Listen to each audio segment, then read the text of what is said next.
Welcome to Big Country Gaming. This is your host, OK State 56. We're in the business of making gaming great again. So let's get rolling. Yo, how's it going, guys? I hope you guys have tuned in to the first episode of our new Missouri A&M Bluebirds Dynasty. If you haven't, go check it out on YouTube.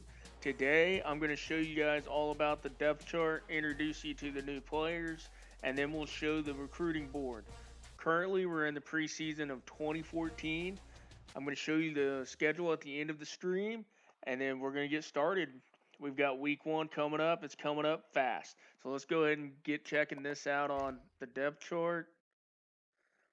So, our very first quarterback, he's a freshman. His name is Chad Jackson. Chad here is 43 overall, 57 speed, got that pocket passer speed. And his awareness is not very good at all, 54. Throw power's 56. I think my nephew could throw the ball farther than that, and he's only 10 years old. And looks like his accuracy is 64. So we will see what will happen with Chad Jackson if he gets to keep that starting spot. Just to go ahead and throw this out there might be a quarterback battle there as they're really close in overall 43 and 41. They're both true freshmen. We've got Derek Cade, number one. His speed is not anywhere even much better than Chad Jackson's is, so we'll see where we're at. His awareness is much worse than Jackson's, but his throw power is quite a bit better by 10, and his throw accuracy is quite a bit worse. So we will see what happens as the season goes on. These two may force each other to be better, so hopefully that's the case. At running back, Terrell Green. I expect this guy to pretty well stick with it at halfback number one the whole day. He is 72 speed. Not really what you want to see from your star running back, but we will see how that goes. His acceleration is 72 and agility is 70. So we're going to be really struggling to run the ball, it looks like, with the quarterback in the 50s on their speed and then the running back in the 70s. But the good news is everybody in the conference are all walk-ons. So we could potentially end up winning 8 or 9 games. We'll see. But I've got to tell you guys all about the recruiting rules, and that's coming up after we get through the depth chart. So as you look through here, 63 carry, that's nice, but that ball carrier vision is just sitting right there in the 50s. So we're not going to be getting a whole lot of great things out of this guy, but hey, stiff arms at 84. Good to know. He can throw a haymaker if we need to. At fullback, we've got Wade Bryant. There's nobody that's going to compete with him there. Um, the unfortunate thing for Wade is even though he's 6'2", 225, that's a solid size for a fullback. We're running an air raid scheme, so I don't see how he's probably going to be much use for us. He's pretty slow as well, and he's not a guy that can run through anybody very well. So I think poor Wade Bryant here, he's probably not going to see the field a whole lot. So that brings us to the receivers. A.J. Mitchell. This guy is blazing. 90 speed. His acceleration is horrific at 61. So I'm very interested to see what this guy could do. He's 6'2", 186 as a true freshman. If he puts in the work over the season, if he puts the work in over the offseason, maybe this guy turns into an all-conference kind of a guy. If he can get his speed up, if he can get his catching up, 51 catching, if he can get that into the mid-60s by his senior year, this is a guy that could be an all-conference guy every year. Now, route running, unfortunately, I don't know if there's a whole lot you could do to improve that into a good enough number to, pursue All American status. I think it's really going to be limited by route running. You can get by without a spectacular catch rating. That's fine. Catching traffic, on the other hand, if you're dropping passes as soon as the guy hits you, QB1 ain't gonna be throwing it back your way. He moves decently. His elusiveness, that definitely needs to be better. His juke move isn't too great, but hey, look at that spin move, 79. And then, of course, his stamina is not very great either. So as a wide receiver, that could come back to bite him in the butt. Scott Hollins is our number 2 guy, sitting at 68 speed. We're going to be struggling in this air raid scheme, guys. We might be looking at a mid-season change in playbook, but we will just have to see what we can get done. At least his acceleration and agility looks pretty solid. Let's see. His catching's 57. That's a bright note. I can make that work, but catching traffic is sitting at 40, and his jumping is at 64, and he's only 6 foot tall. So, Fred Dawson, 6'1", 201. Now, he's a bit quicker, 78 speed, and he's got 57 catching, so that's nice. But again, those key attributes at route running, catching traffic, and spectacular jump, they're nowhere near where they need to be. But hey, he's got dreads, so if nothing else, he's going to look like a badass trying to do this. Tim Bush. Tim Bush is another freshman, 6'1", 196. He's at 71 speed. His acceleration is almost off the charts at 87 compared to the rest of these walk-ons. And his catching stats are pretty run-of-the-mill compared to the other guys. Catching's right in the middle. Catching traffic's a little lower than I'd like. But I think this guy might maybe do better than some of the other guys. I might consider moving Tim Bush up the depth chart just simply because his catch rating's a little bit better. His awareness right here, if you look at that, he's sitting at 40. These two guys, 42, 46. So maybe he moves up. We'll see what happens. Kyle Brown, he's a tight end. So I like to go ahead and put my tight ends in the mix at wide receiver, usually like a number 5 spot. Sometimes, depending on the playbook, I might throw him in at number 3. It just depends on how good the guy is. Obviously, a 6'3", 260 tight end with speed of 62, we're probably not going to throw that guy into a slot receiver role. But Kyle Brown, let's take a look at his stats. He's got 71 catching. That's really solid. I can make a lot of catches with a guy like that. So this is another guy that may end up moving up the depth chart as the time goes on. I believe in this game you can put a tight end as high as number 4 on the depth chart as long as they aren't the starting tight end. Or excuse me, if they are the starting tight end, you can put them as high as number 4. If they aren't, we may even be able to go higher than that. So we'll have to check that out as time goes on. Cole McFadden is our last wide receiver, another freshman. He's 6'2". He's got really decent speed and acceleration compared to those other guys. But again, those catching stats are really what offsets him. So I don't see McFadden moving up the depth chart anytime soon, most likely. It seems as if Kyle Brown is actually our number 2 tight end. So Brad Powell is our starter. Let's take a look at him. He's 6'5", 247. Now that's a really good size for a tight end. In my opinion, I want a really tall guy, 6'5", 6'6", somewhere in that 250 to 260 range. Depends on his speed rating, really. If he's 260 and he can run really well, I'm all for it. But typically, I prefer a little bit lighter guy in the 245, 250 range because those guys usually typically have better speed. but then you're not getting away from their receiving duties as well. And typically those guys, they're big enough still to still go out there and block.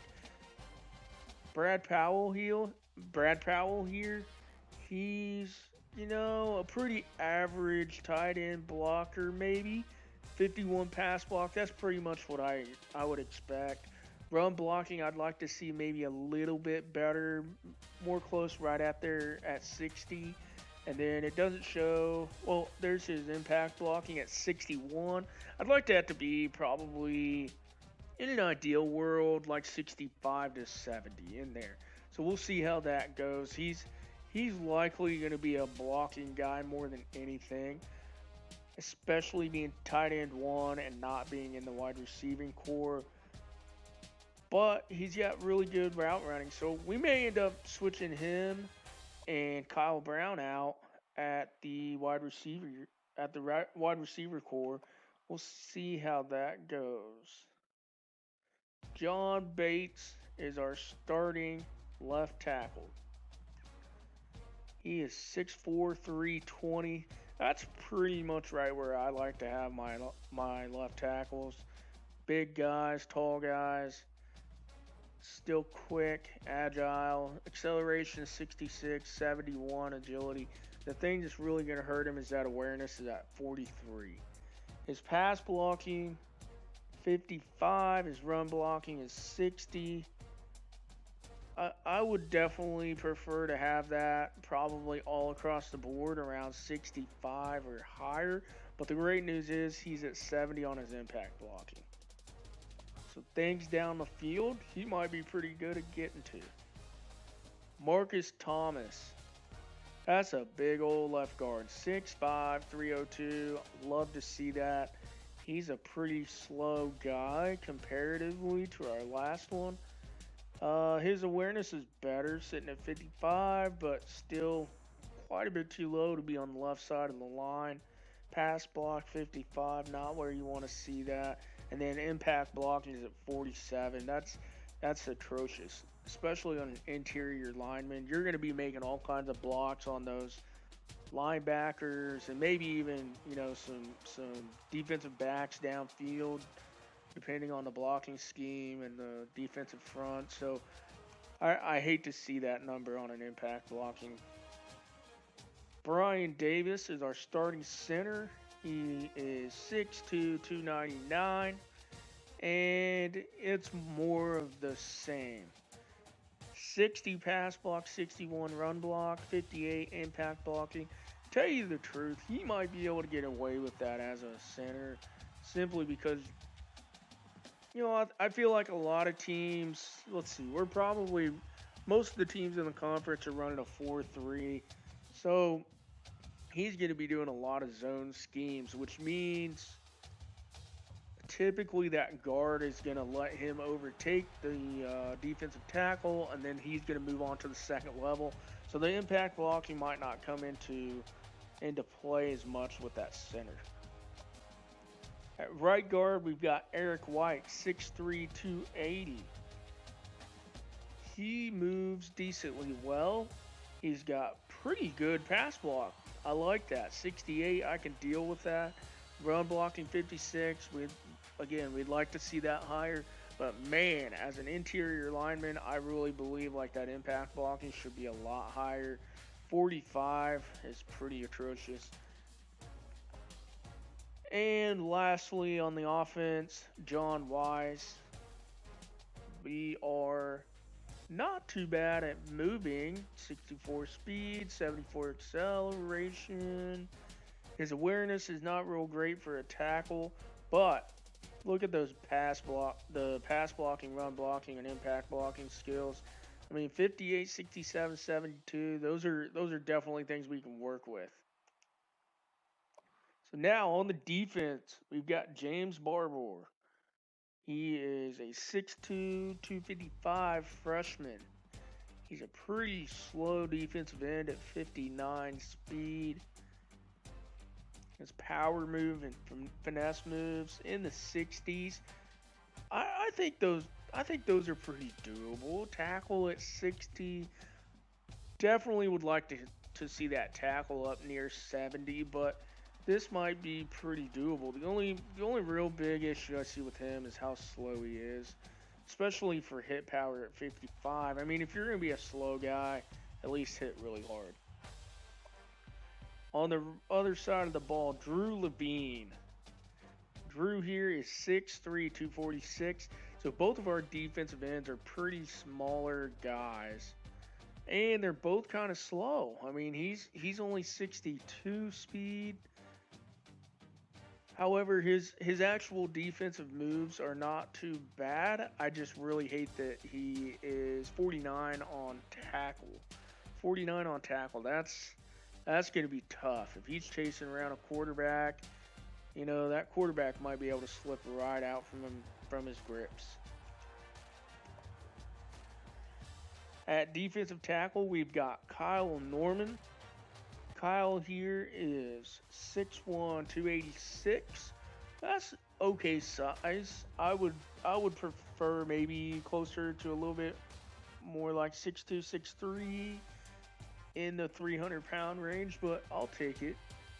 He's a way slow guy, 50 speed. His awareness is 50. Now his strength is 67, so that's nice.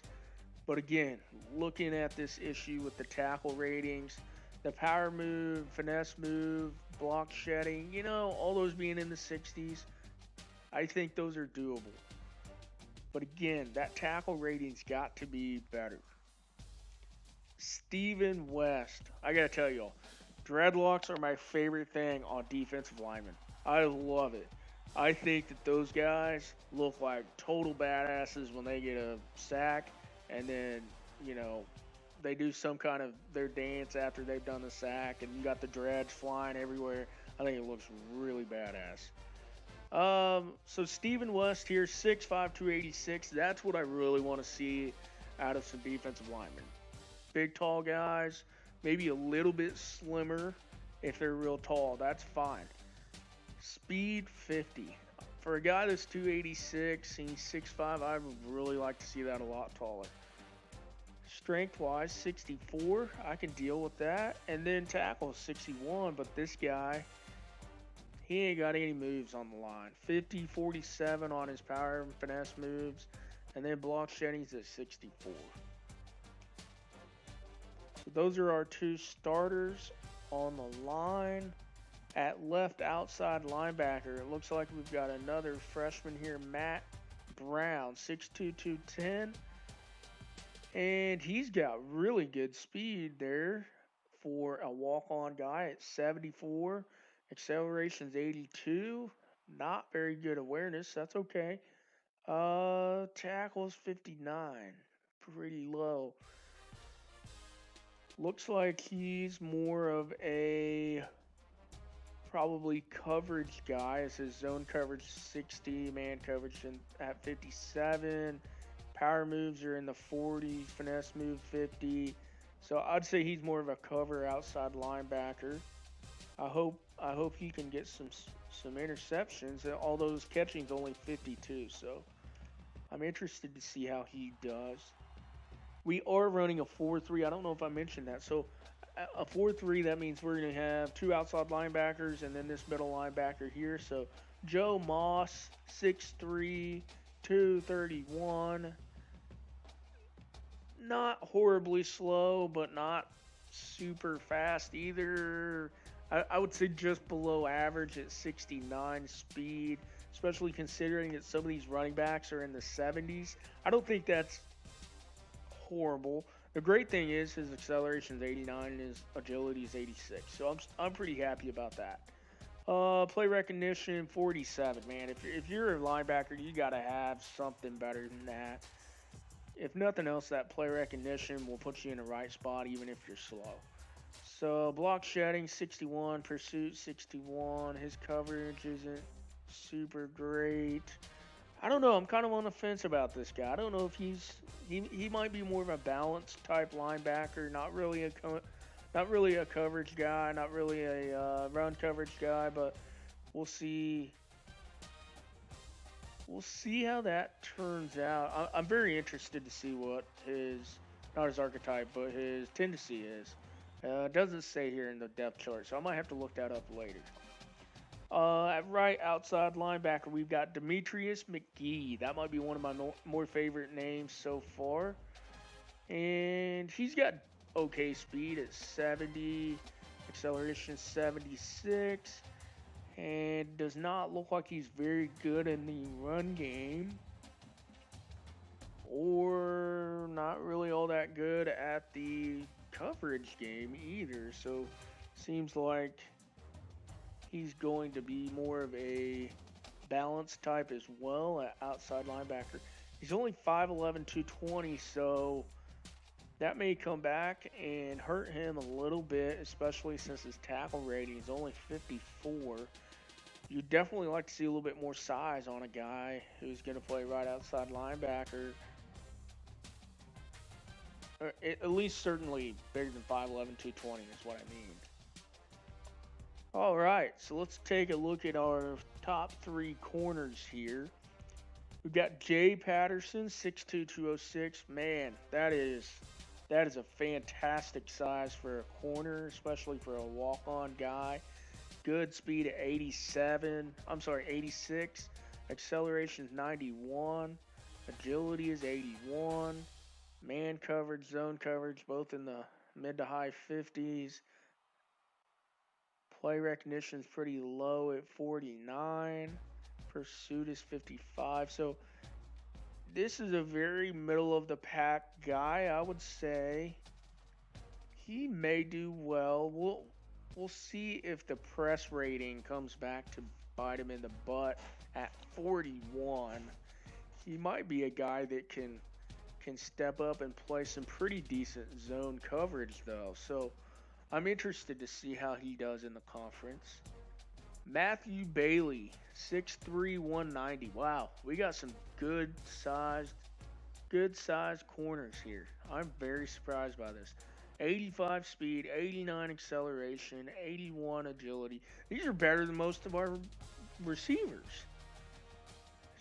And to tell you the truth, their catching and their catching rating is like not even that much worse. Might have to play around putting some of these guys at receiver. Change their positions or something.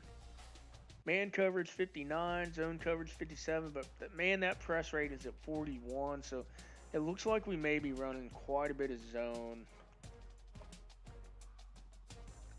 And lastly, Robert Dixon, 6'1", 181. So we don't have a single starting corner under 6 foot. That's really good in my opinion. 81 speed, certainly could be better, but I'm not going to be mad about it when I've got a bunch of receivers sitting in 70s. Man coverage 59, press ratings 41. So again, this may be another guy that's kind of a zone coverage type guy. All those tackles 52, so he might actually play real well at coming up to the line of scrimmage. So free safety, Devin Schuler, 6'1", 208. That's decent size. He's not real fast at 75, but his acceleration is 93, so I'll definitely take that. Awareness 49, man coverage is 60, wow, and zone coverage is 41. Interesting spin on all of this because our three corners looked like they were mostly going to be zone coverage guys. And now my free safety, the guy that I would probably like to have decent zone coverage to play. I like to play a lot of two-man under, stuff like that. He's got way better man coverage and almost no zone coverage rating, so we'll see how that goes. Derek Grant at strong safety, 6'3", 209. Wow, I can't believe that we made it through our entire starting defensive backs and not a single one of them was under 6 foot. I believe that's right. I'm thoroughly surprised. So at speed, we've got 78, acceleration 77. Definitely would like to see both of those a little higher. And go look at his coverage ratings at 47 and 46. That's certainly not good. So we've got some things to think about with this. What's his catch rating here? His catching 72. Who knows? At 6'3", 209, we might be switching this guy to offense. Thinking of that, let's look at his backup, Brian Pope, and he is no better. Looking at those man coverage and zone coverage ratings. Oh boy. All right, well, let's take a look at our kicker, George Cunningham. Love it. Love that name. That's a great name. 5'10 freshman, 185. His kick power 66 and kick accuracy is all of 54. Our punter, Maurice Alford, who apparently got All-American status last year. But if you guys tuned into that first episode, you would know that all players, all of the schools that were involved in the scandal have been stripped of all of their previous awards. So he's got 73 kick power and 70 kick accuracy, so he might actually be a halfway decent punter. At kick return, we currently have AJ Mitchell. I would say that is likely due to his 90 speed. But the big thing to keep in mind is the acceleration rating. Sitting there at 61, I really would like to see that higher. So we may play around with a couple of these corners or maybe this free safety and put him out there. And then it looks like the same order on the punt return. Obviously, we're going to put Maurice Alford at kickoff. And then our long snapper is our starting center. So that is our depth chart so far. I'm really excited about this. I can't wait to see what happens going forward. I think we may end up moving quite a few guys around. I honestly don't know. I haven't played with this team at all yet. You guys are going to see this just as long. I'm going to go right along with it. So I can't wait to see what this is going to be like. All right, y'all. Thanks for tuning in. Remember to go to Big Country Gaming on YouTube or on Twitter and OK State 56 on Twitch. I have another video we're going to drop on just the recruiting segment and the schedule, so be sure to catch that in the future. Thanks again, guys.